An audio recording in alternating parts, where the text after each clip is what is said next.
अस्सलाम वालेकुम, मां तव्हांजो पंहिंजो शफ़ीक शराशदी। अॼु असां बबरले पहुची चुका आहियूं बाईपास ते धरणे में।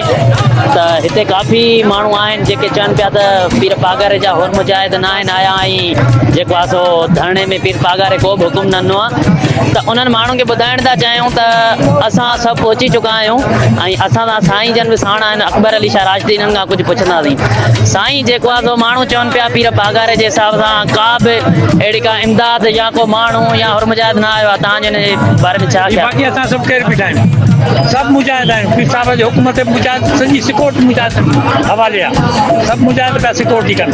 पीर साहिब पागारो उहा हस्ती आहे जेकॾहिं पीर साहिब पागारो माण्हू त ईअं बि चवनि था त पीर पागारो अचे छो नथो। जी जी। पीर पागारो उहा अज़ीम हस्ती आहे, उहा अज़ीम हस्ती आहे सिंध में, उन खां वधीक ॿी हस्ती आहे ई कान। जेकॾहिं पीर साहिब पागारो अचे त इनकलाब अची वेंदो। बिल्कुलु।